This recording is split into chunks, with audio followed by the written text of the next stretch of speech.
What's up, YouTube? All right, today I am bringing you my maintenance part list for the LS.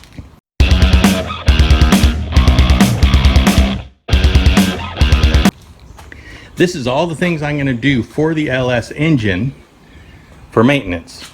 Now, you could decide not to do some of these, but I mean, all of these things are they're recommended. They're good things to do, especially if you're building a drift car. Though if you want to save some on budget, you can do one or a few of these or none of these. I mean, depending on what you want to do. But, all right. So the first thing I have are the comp cams. The 13702 kit. These are it's the Trunnion Kit. You open these up, and these are the trunnions. These are the trunnions in here. And if you don't know what trunnions are, underneath your valve cover, you have your rocker arms, and inside the rocker arms, what they are rotating on are your trunnions. And the LS engines, from the stock configuration of the trunnions on the LS, the needle bearings are all individual needles. They're all individually packed, and under high RPMs, they can bust loose, and then all those needles will shoot down, or could shoot down through your valves, down through your engine, and you have all these little metal things going through your engine, and that is not good. So what was recommended, and what I would recommend anyone, if they're just gonna have a regular LS, then they probably don't need to. But for drifting or high RPMs, definitely one of the best things is the Comp Cam's upgraded Trunnion Kit. Okay, another thing that LSs are known for is oil starvation, especially under high lateral G's. One of the things to help that is with the swap kit, you have the what do you call them? You have them. The oil pan is sectioned off, so you'll have the main area of the oil pan will be, here, and then it'll have two cut off areas. So when you're turning one way, it'll open, and you'll have oil here. But when you turn back the other way, the flap will close, and it will keep more oil in there. But that also, what I thought also would be very good is to upgrade to a better oil pump. And Melling has 3 different versions. They have the stock replacement, then they have this, I think it's a 10296 is what it is called. Yep, the 10296. And for LS1 engines, this is 18% more oil flow. So this will really help out for, helping that oil starvation.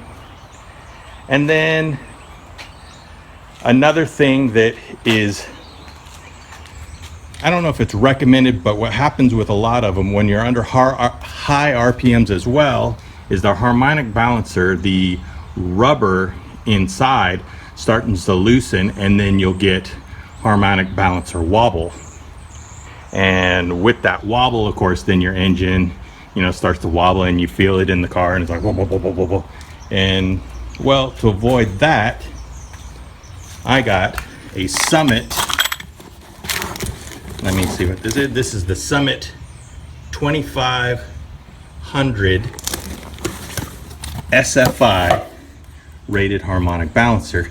This is not an under pulley. This is the same size, as you can see. Let me put it up over here. As you can see, it's the same size as the stock one, but this one is SFI rated and has been tested up to 12,500 RPMs without breaking down. They do have underdrive pulleys, but I plan on keeping AC in my car, so I just, for that few extra horsepower, I was not sweating it, so I just got the standard one. But of course, with upgrading that, of course, people try to, or people will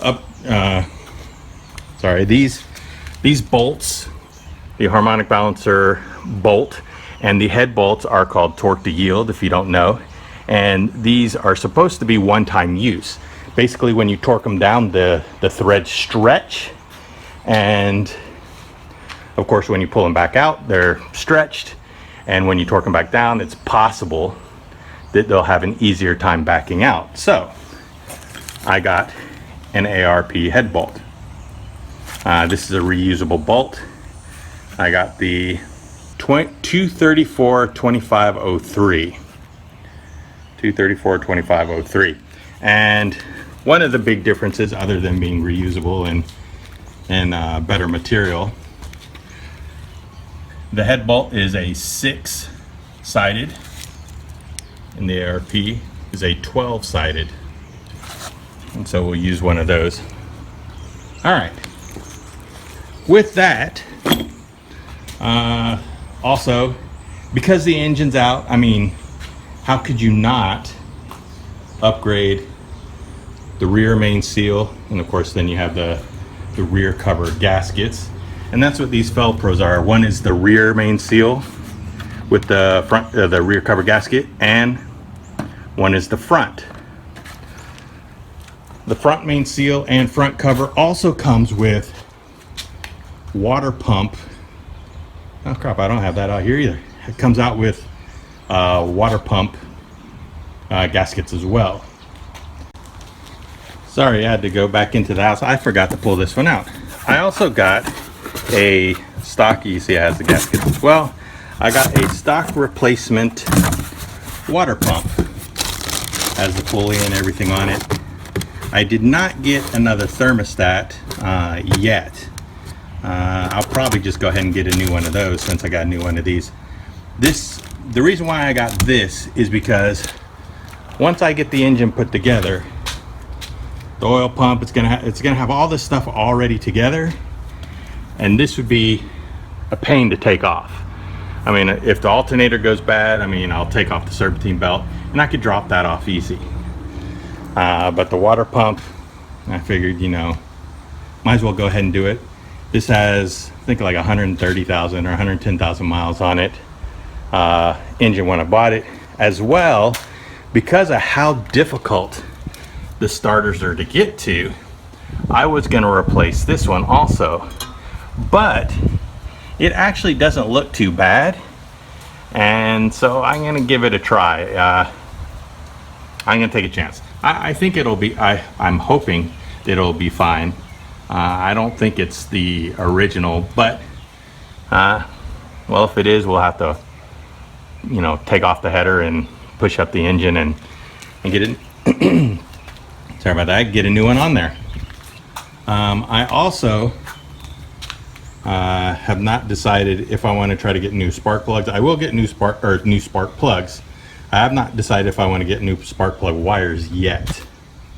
I have to decide. The engine is basically going to be stock for a while, so I might be able to just get by, you know, running the stock wires and stuff like that. If I have a spark issue, then I'll change out those wires first. All right. So I have a water pump. I have new oil pump, Harmonic Balancer. that's SFI rated.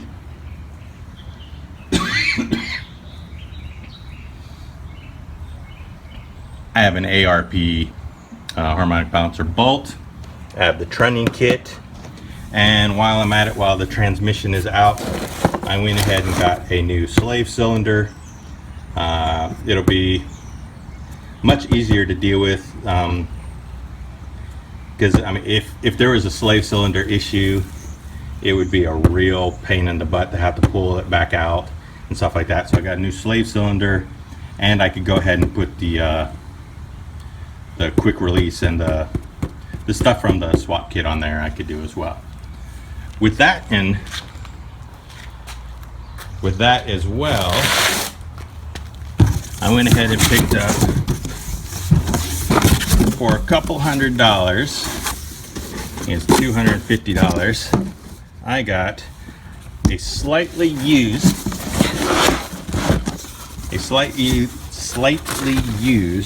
LS1 clutch. It's an upgraded clutch from the LS1. I'm running stock power. Later on I might put a cam in there, and I might put a cam in the engine, stuff like that later. I'm not worried about it now, so LS7 should be good enough. As well, I had to order a clutch alignment tool because I don't have one. I also got a new timing chain, and I have a timing chain guide. And I'm saying "and" a lot. With the LS3s inside, if you have seen the inside of the front cover on an LS3, these come standard. There's 2 bolts in the engine, and you just bolt. They just have it's a little black one you can put on. But what happens when you get under high RPM, the stress gets really high. Then you let off the gas, or you step on the clutch, and the chain will quickly flex, and it could slap together and cause some issues. So I got this so it'll hit the guide and stay. And the way this works is it attaches up near where the cam is. It attaches up on the cam area, and then puts the guide below, so the timing chain goes around the cam and around the crank, like you know. That right there, that's a quick list of all the maintenance parts I have for my LS1. I plan on putting this stuff on pretty soon. I still need to get apart the